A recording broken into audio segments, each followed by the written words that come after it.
Assalamualaikum warahmatullahi wabarakatuh. Balik lagi dengan saya Lutfi Fitriah dari kelas C6 Manajemen dengan nomor pokok mahasiswa 101201551. Video ini dibuat untuk memenuhi salah satu tugas evaluasi tengah semester mata kuliah Pendidikan Agama Islam 6. Jadi di sini saya akan menjelaskan materi tentang keutamaan sedikit angan-angan.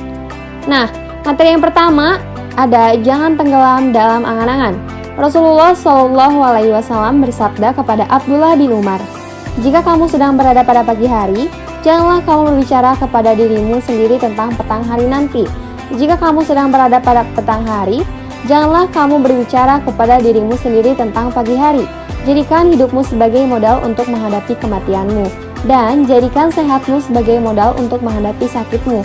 Sesungguhnya kamu, wahai Abdullah, besok sudah tidak tahu siapa namamu." Hadis riwayat Ibnu Hibban. Diriwayatkan oleh Ali Karamullah Wajhahu, sesungguhnya Nabi Shallallahu Alaihi Wasallam bersabda, "Ada dua hal yang paling aku takuti menimpa kalian, yaitu menuruti nafsu dan banyak angan-angan. Sesungguhnya menuruti nafsu itu dapat menghalangi dari kebenaran, dan banyak angan-angan itu sama dengan mencintai dunia." Selanjutnya beliau bersabda lagi, "Sesungguhnya Allah Subhanahu wa Ta'ala memberikan dunia kepada orang yang dicintai maupun yang dibencinya. Jika mencintai seorang hamba, Allah memberinya iman. Ingat, sesungguhnya agama itu mempunyai anak-anak dan dunia juga mempunyai anak-anak.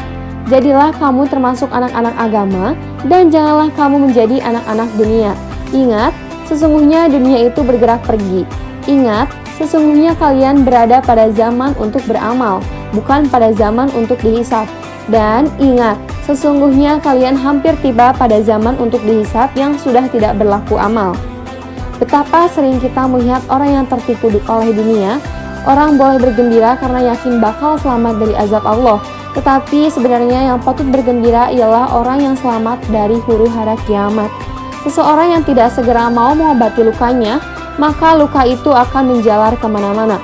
Seorang ulama menulis sepucuk surat kepada salah seorang temannya sebagai berikut, "Amma ba'du, sesungguhnya dunia itu mimpi dan akhirat itu terjaga. Sementara antara mimpi dan terjaga adalah kematian kita semua. Ini sedang dalam mimpi." Sekian. Nah, materi yang kedua ada faktor yang menimbulkan banyak angan-angan dan cara mengatasinya. Pertama, ada cinta dunia. Seseorang yang sudah begitu mencintai dunia, berikut segala kesenangan, kenikmatan, dan pesona-pesonanya, hatinya pasti merasa berat kalau sampai harus berpisah meninggalkannya. Akibatnya, ia enggan memikirkan tentang kematian yang menyebabkan terjadinya perpisahan tersebut. Siapa yang membenci sesuatu, ia pasti akan berusaha menolak sesuatu itu darinya. Demikianlah ia selalu menunda dan mengulur-ngulur waktu. Ia tenggelam dalam satu kesibukan dunia yang untuk menyelesaikannya ia harus terjebak dalam puluhan kesibukan dunia lainnya. Sampai akhirnya ia keburu dijemput oleh maut dalam waktu yang tidak ia perhitungkan. Pada saat itu ia akan meratap berkepanjangan.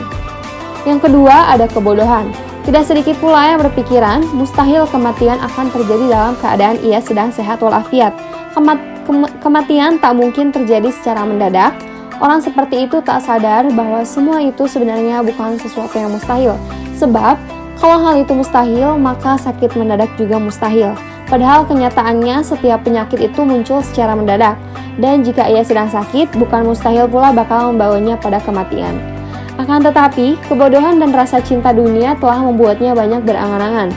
Hingga ia lalai memikirkan bahwa sebenarnya kematian telah dekat. Ia tahu bahwa kematian pasti akan tiba, tapi ia tak mau memperhitungkan bahwa kematian itu akan datang setiap saat dan kapan saja. Ia rajin mengantarkan jenazah, tetapi tak pernah menyadari bahwa suatu saat jenazahnya lah yang akan diantarkan.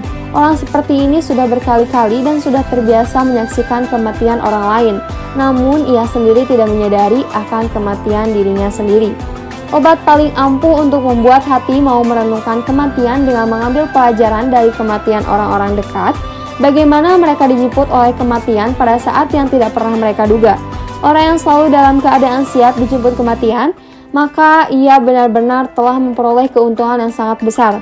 Sebaliknya, orang yang tertipu oleh angan-angan yang banyak, ia benar-benar telah merugi.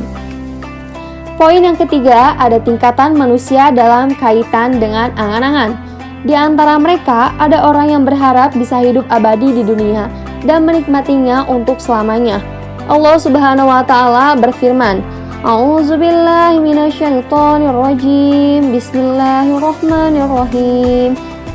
Yawaddu ahaduhum law yuhammara alfasana, yang artinya masing-masing mereka ingin agar diberi umur 1000 tahun. Quran Surat Al-Baqarah ayat 96.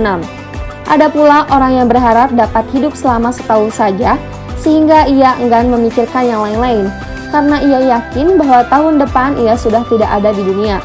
Ada lagi yang hanya berharap untuk bisa hidup sehari semalam saja. Orang seperti ini hanya menyiapkan diri untuk waktu sehari saja, bukan untuk esoknya.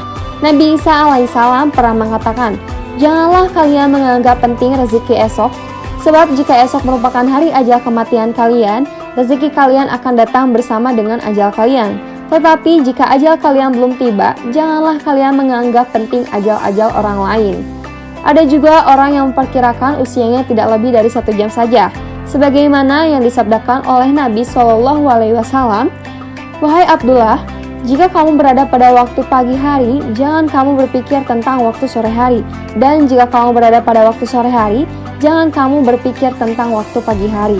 Di antara mereka ada pula orang yang merasa yakin bahwa usianya hanya tinggal 1 saat saja. Rasulullah SAW melakukan tayamum meskipun beliau mampu mendapatkan air tidak lama lagi. Sabda beliau, boleh jadi aku sudah tak sempat mendapatkannya nanti. Di antara mereka ada pula orang yang merasa kematian sudah ada di depan matanya. Bahkan seolah-olah kematian sedang menghampirinya, sehingga ia hanya tinggal menunggu saja. Orang seperti inilah yang selalu melakukan sholat seakan-akan itu sholat yang terakhir.